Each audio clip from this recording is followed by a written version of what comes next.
District programme officer यानी DPO Uttar Pradesh की PCS की गजेस्टेड ऑफिसर की एक जॉब होती है और एक जिले में केवल एक ही डीपीओ होता है।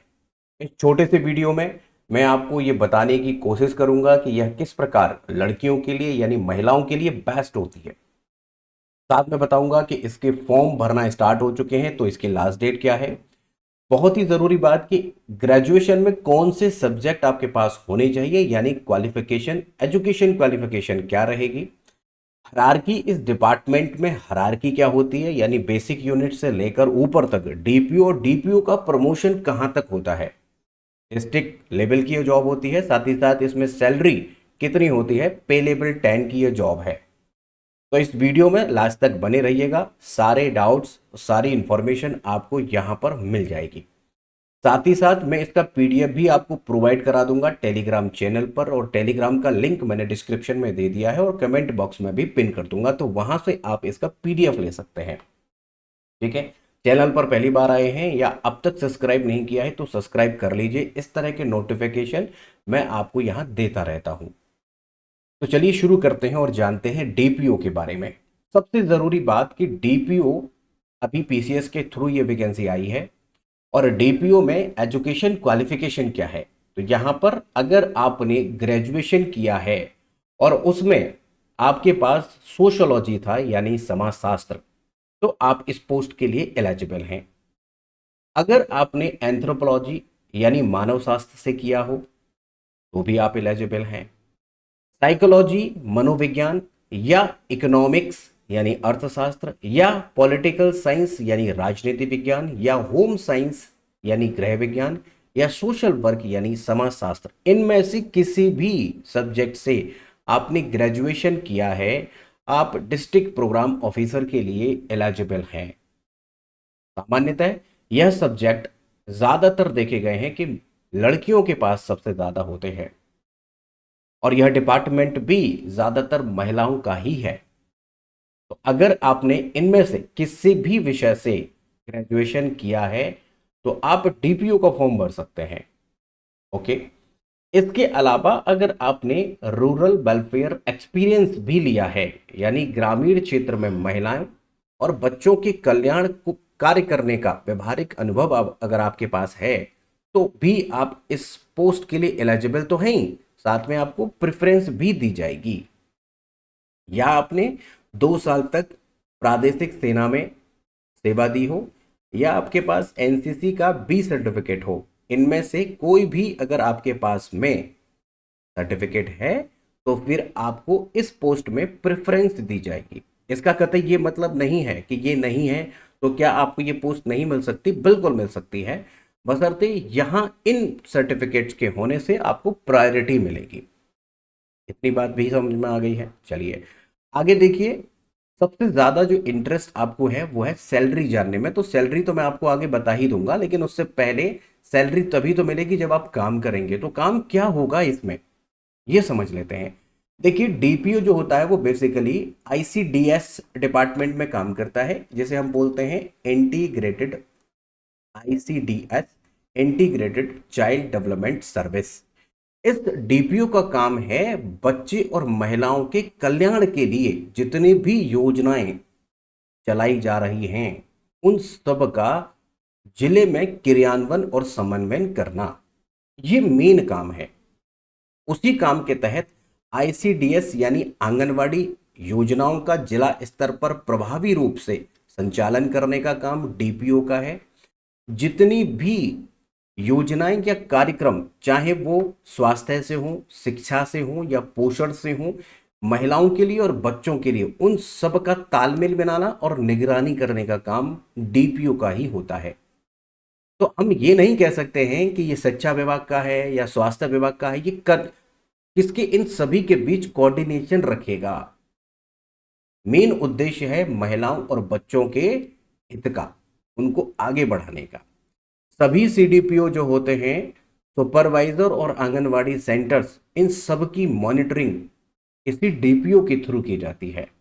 मैं आगे भी हायरार्की में आपको बता दूंगा कि डीपीओ किस किस को कोऑर्डिनेट करेगा या किस किस को निगरानी में रखेगा, तो सीडीपीओ, सुपरवाइजर्स और आंगनवाड़ी सेंटर्स। आंगनवाड़ी सेंटर पे आंगनवाड़ी वर्कर और आंगनवाड़ी सहायिका होती हैं, ये भी मैं आगे आपको बता दूंगा।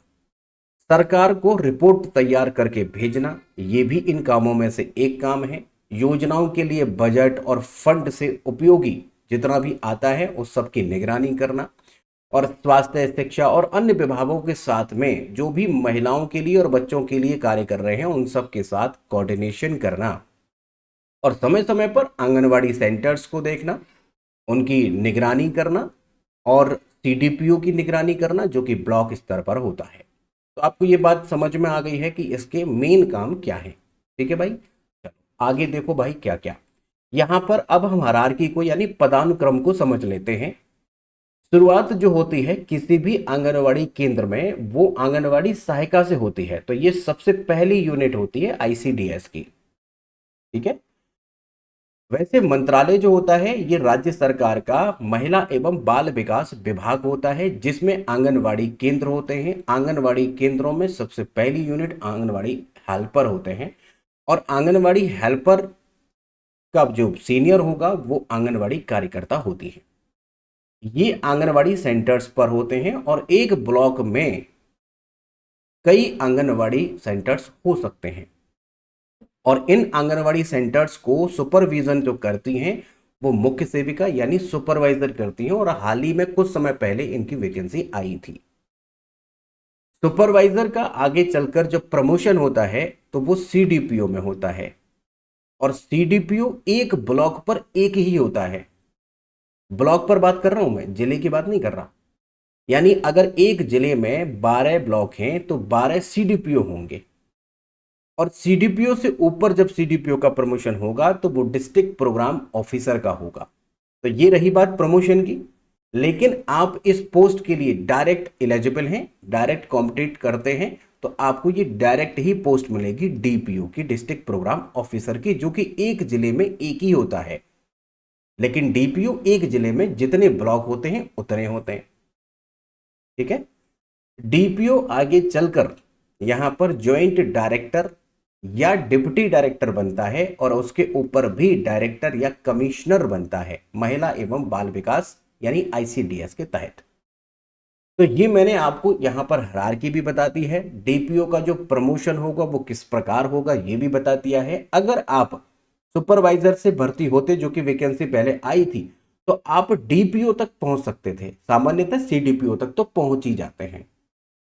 ठीक है, इतनी बात आपको समझ में आ गई है। ठीक है, यहां पर हमने हायरार्की को भी समझ लिया है। अब देखिए सबसे इंटरेस्टिंग पार्ट जो आप लोग जानना चाहते हैं वो है कि पे लेवल क्या है। तो पे लेवल 10 है। अब आप ये सोच रहे हो कि पे लेवल क्या होता है, क्योंकि कई बार पे लेवल 6, 7, 8, 9 लिखा रहता है। अगर आप इसको डिटेल से समझना चाहते हैं, आपको कोई कंफ्यूजन होता है, तो मैंने इसका एक डिटेल्ड वीडियो बना रखा है, चैनल पर जाकर आप उसे वीडियो सेक्शन में सर्च कर सकते हैं। चाहें तो प्लेलिस्ट भी आप फॉलो कर सकते हैं। प्लेलिस्ट शॉर्ट एंड क्रिप्स के नाम से मैंने एक प्लेलिस्ट बनाई है जिसमें मैं इस तरह की इंफॉर्मेशन देता रहता हूं। तो पे लेवल क्या है? वैसे 1 से 18 तक पे लेवल हमारे इंडिया में होते हैं। उन सभी पे लेवल में ग्रेड पे कितना है, क्योंकि ग्रेड पे पुराना सिस्टम था। पे लेवल 7th पे ग्रेड पे आयोग के द्वारा ये लाया गया था। अब पे लेवल चलता है, पहले ग्रेड पे चलता था। तो किस पे लेवल में कौन सा ग्रेड पे है ये भी मैंने उसमें डिटेल से बता रखा है, और हर पे लेवल में बेसिक सैलरी बदलती है, ये भी मैंने उसमें बताया। तो आप उसे देख सकते हैं, चाहे तो आप मैनुअल भी सर्च कर सकते हैं, ग्रेड पे या पे level system by Randhir education. यहां पर जो बेसिक सैलरी बनेगी वो 56,100 बनेगी डीपीओ की। इसमें बेसिक सैलरी में आपका जो जुड़ेगा वो डीए जुड़ेगा, जिसको हम डियरनेस अलाउंस कहते हैं। एचआरए जुड़ेगा, उसके अलावा आपका टीए ये जुड़ेगा। ये सब चीजें जोड़कर आपकी जो सैलरी बनेगी वो 90,000 से 1 लाख के बीच बनेगी। अब आप ये कहेंगे कि ऐसा क्यों, 90 से 1 लाख के बीच क्यों, फिक्स क्यों नहीं? फिक्स इसलिए हम ये नहीं कह रहे हैं क्योंकि बीच तो यही बनेगी, ये तो कंफर्म है, क्योंकि एचआरए डिपेंड करता है कि आप किस शहर में हैं। एचआरए में सिटीज आते हैं XYZ, इसके बारे में भी मैंने उसी में डिटेल से बता रखा है। X सिटी के लिए, Y सिटी के लिए, Z सिटी के लिए अलग अलग एचआरए मिलते हैं, इस वजह से सैलरी ऊपर नीचे हो सकती है। ठीक है, ग्रॉस सैलरी। इसी ग्रॉस सैलरी से आपका एनपीएस काटा जाता है और एनपीएस काट करके आपको 80 से 90 हजार रुपए सैलरी इन हैंड मिलेगी, यानी आपके अकाउंट में आएगी। तो ये सैलरी सिस्टम समझ में आ गया। सैलरी सिस्टम पर मैंने डिटेल वीडियो बना रखा है, उसे देख लेना, कंफ्यूजन आपका क्लियर हो जाएगा। ओके, तो ये यहाँ पर हमारी सैलरी की बात हो गई।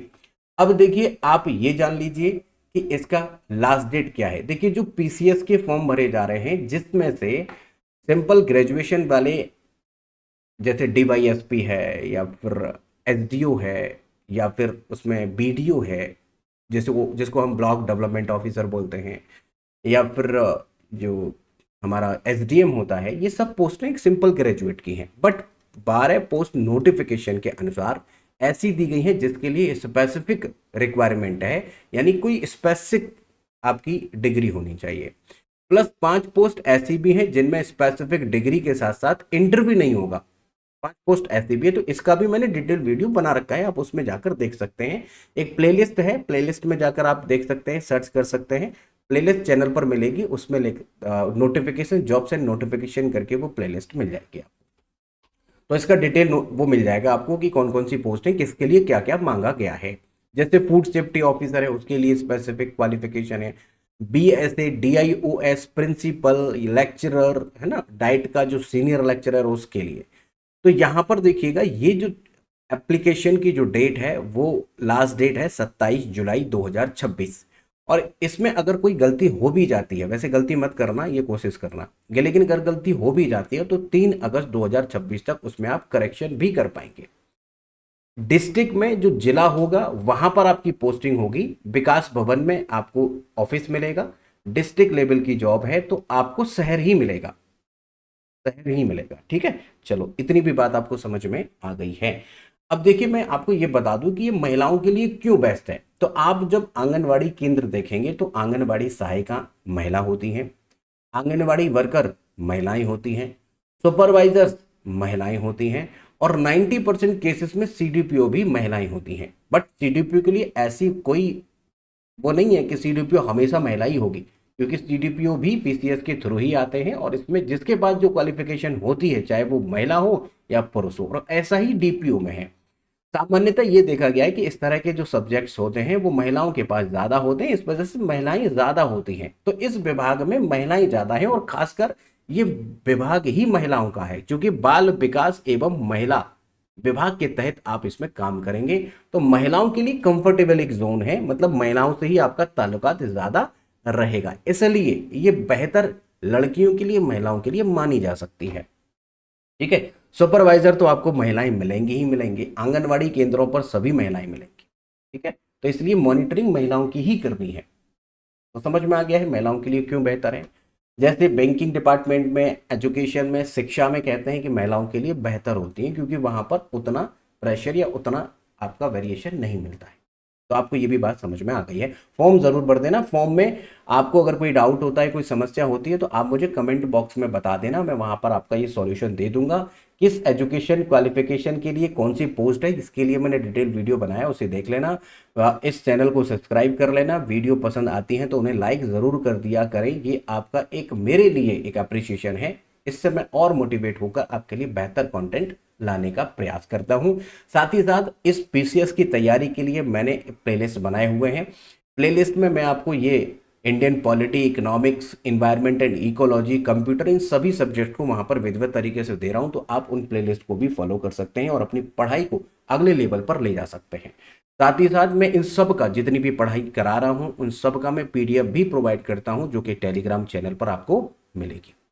तो बने रहिएगा इस यूट्यूब चैनल के साथ में और अपनी पढ़ाई को अगले आयाम पर ले जाने की कोशिश करिएगा।